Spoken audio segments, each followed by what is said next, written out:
আচ্ছা সাহেব, আপনি তো আমাদের ব্যাংক থেকে আপনার ব্যবসার জন্য 50 লাখ টাকা লোন নিয়েছিলেন। হ্যাঁ, তো এখন তো আপনার ব্যবসা বন্ধ।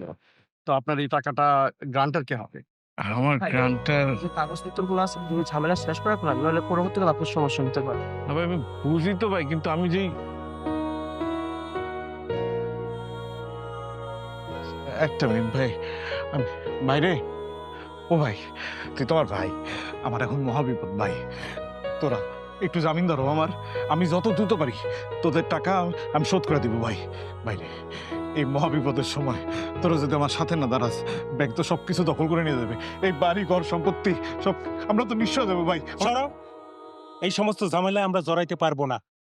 এমনিতে আমাদের স্বপ্ন ভেঙেছিল, সব চুরমার হয়ে গেছে। আপনি সব বলেন কিভাবে? এমনিতে আপনি আমাদের সবকিছু থেকে বঞ্চিত করেছেন, আবার এখন আপনার সাথে থেকে আমরা নিঃস্ব হবো নাকি? ভাই তোমরা একটু বোঝার চেষ্টা করো, এরপর আপনার যা চান সব পাইবেন। আপনার একটু একটু দয়া করে নাম। এই সমস্ত অভিনয় বন্ধ করো। আর আমরা তো এখানে থাকবোই না, আমরা প্রয়োজন অন্য কোথাও গিয়ে বাসা ভাড়া করে থাকবো, তবু আমাদের জন্য মঙ্গল। ভাই তোমরা যাও না ভাই, এত নিষ্ঠুর হয়েও না ভাই, তোমরা এত নিষ্ঠুর হয়েও না। ভাইজান, ছোট ভাইজান, ভাবি ভাবি ভাবি ভাবি কথা কইতাছো না কেন? ভাইজান, ভাবি কথা কয় না কেন?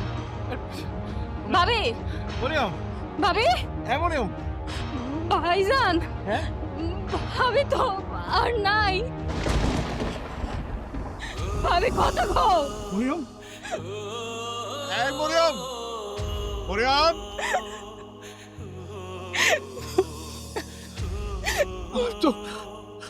আমার তো কিছু রইল না, ভাবি আমার তো তুমি আমাকে ছেড়ে যাইতে পারো না ভাবি। ভাবি ভাবি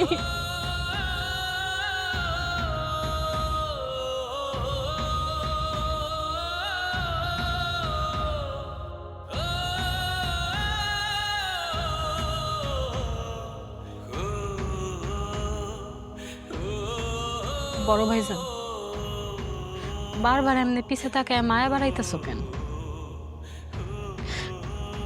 আমগো আর কিচ্ছু নাই, সব সইলা গেছে। আমরা চাইলেও আর এই বাড়িতে থাকতে পারবো না। তাইলেও কি সব মায়া ত্যাগ করা যায়? এই বাড়ির প্রত্যেকটা ইট কাঠ সিমেন্ট বালু আমার ঘাম ঝরানো টাকায় করা। আজকে আমার সবকিছু সাইডে চলে যেতে হইতেছে, আমার কিছু নাই, কেউ নাই। বড় ভাইজান, আমগো লগে আল্লাহ আছে, আল্লাহ আমগরে ঠিক দেখে রাখবো। চলো এখন ভাইজান, এখানে খানা থেকে কিচ্ছু হইব না, চলো আসো তো। রফিক সাহেব, আমার বুদ্ধিমতো চলেছেন বলেই আজকে আপনারা সুখের মুখ দেখতে পাচ্ছেন।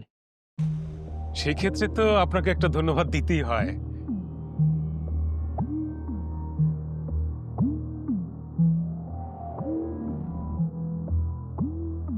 কয়টা দিন হইল বড় সাহেবরে দেখি না, যাওয়ার হইব, মাইর খাইলে খাইছি, তো যেমনি হোক আমি একটা নজর হইল বড় সাহেবরে দেখে যাম।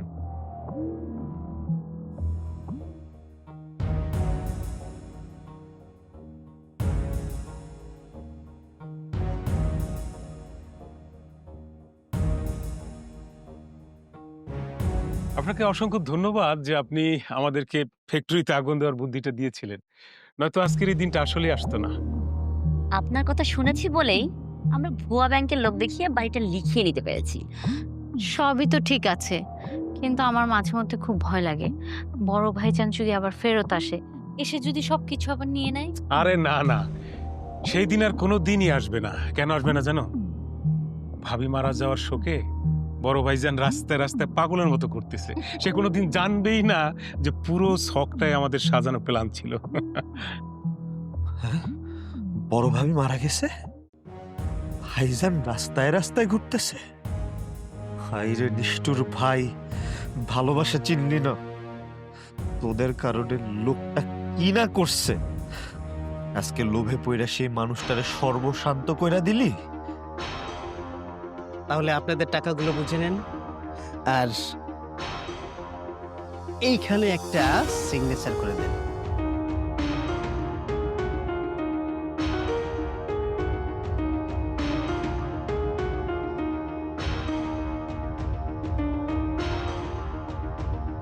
এখানে 1 কোটি টাকা আছে। 1 কোটি টাকা কেন থাকবে? এই বাড়ির দাম তো 2 কোটি টাকা। আপনি 1 কোটি টাকা কেন দিচ্ছেন? দেখুন, সবকিছু হয়েছে আমার বুদ্ধিতে, আর আমার বুদ্ধিতে হয়েছে বিধায় আপনারা এই 1 কোটি টাকা পাচ্ছেন, আর তা না হলে কিছুই পেতেন না।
বড় সাহেব,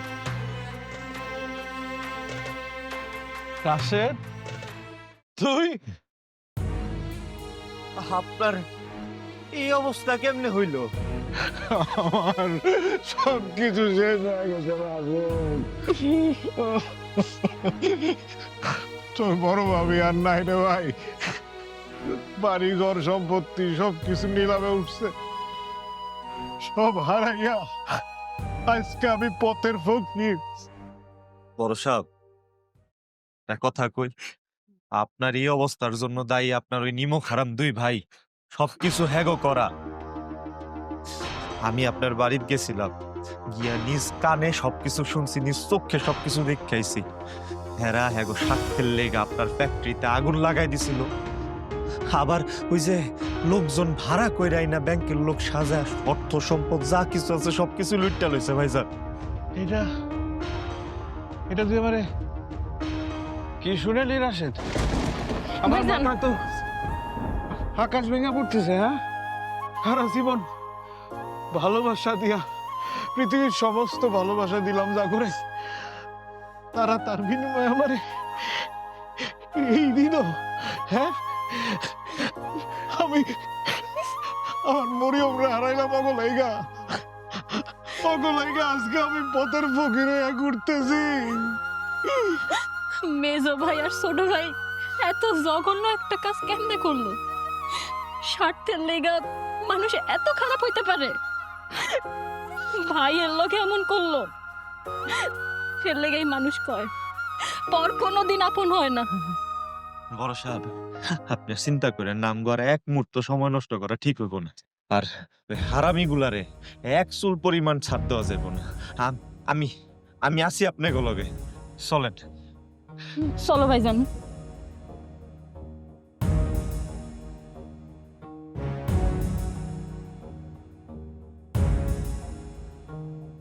মেজো ভাইজান, ছোট ভাইজান, আপনারা কই? নিচে আহেন।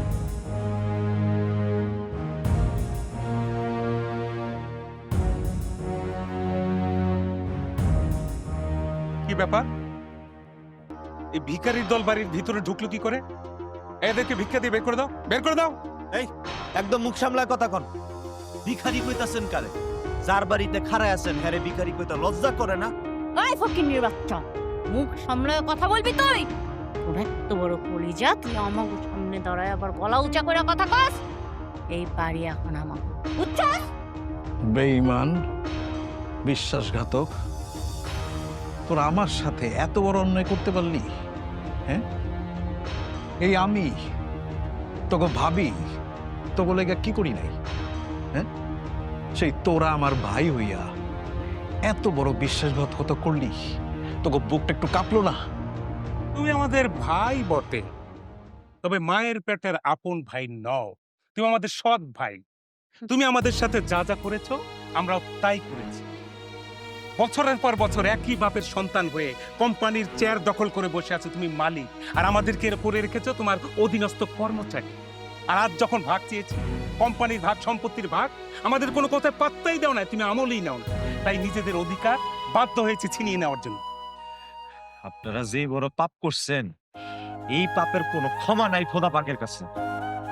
সি, এত জঘন্য মানুষ হইতে পারে কল্পনাও করি নাই। সামান্য সম্পদ আর টাকা পয়সার লেগে আপন মাইশের সাথে এমন নিষ্ঠুরতা করতে পারলা? তোমরা তো সীমানা চাইতেও জঘন্য। তোমাদের বেইমানির কথা যদি বাইরের মানুষ জানে, তাহলে তো কোনো ভাই আর ভাইরে বিশ্বাস করবে না, কোনো ভাই কোনো ভাইয়ের জন্য আত্মত্যাগ করবে না। আমার আমার ইচ্ছা করতেছে নিজের হাত দিয়ে তোমাকে তিনটার গলা টিপা মাইরা ফেলাই। ভাষণ বন্ধ কর, বেরো। এই বেরো, বের। আমি বুঝলাম না, এত কথার কি আছে? ঘাট ধাক্কা দিয়ে তিনটাকে বের করে দাও। এই বেরো। অনেক সুযোগ। এই খবরদার, এখানে কি হচ্ছে? উপরে যে টাকাগুলো নিয়ে এসো।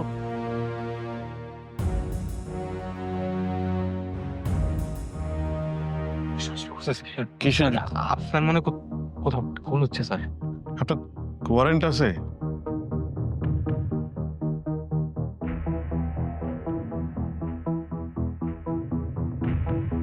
হ্যাঁ, বিটিএস ভর্তি যাও টাকা। কি বলছেন আপনারা? আরে, জাল টাকা হবে কেন স্যার? এই টাকা তো আদনান সাহেব আমাদেরকে দিয়েছে। রফিক সাহেব, সেলিম সাহেব, যেহেতু আপনাদের কাছে জাল টাকা পাওয়া গেছে, তাই আমি বাধ্য হচ্ছি আপনাদের অ্যারেস্ট করতে। এই, এদেরকে থানায় নিয়ে চলো। এই, আপনিও আসেন। এক্সকিউজ মি স্যার, স্যার আমাদেরকে একটু দাঁড়ান, একটু দাঁড়ান। আমাদেরকে ফাঁসানো হয়েছে এই জাল টাকা দিয়ে। বড় ভাইজান, ভাইজান আমাদেরকে বাঁচাও, অনেক বড় ভুল করে ফেলছি ভাইজান। ভাইজান বাঁচাও, পুলিশ আমাদেরকে বাঁচাও ভাইজান। ভাইজান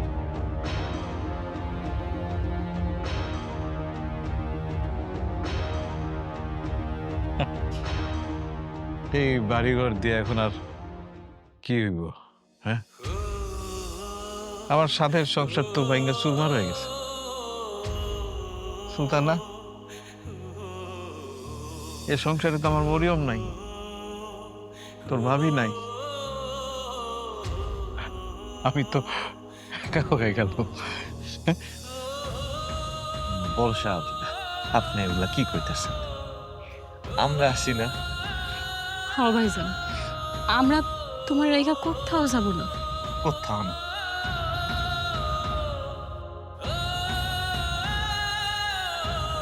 আমি তোকে দুইজনরে আজকে একটা অর্ডার করুন। আমার অর্ডার শুনবি? অবশ্যই ভাইজান। আমি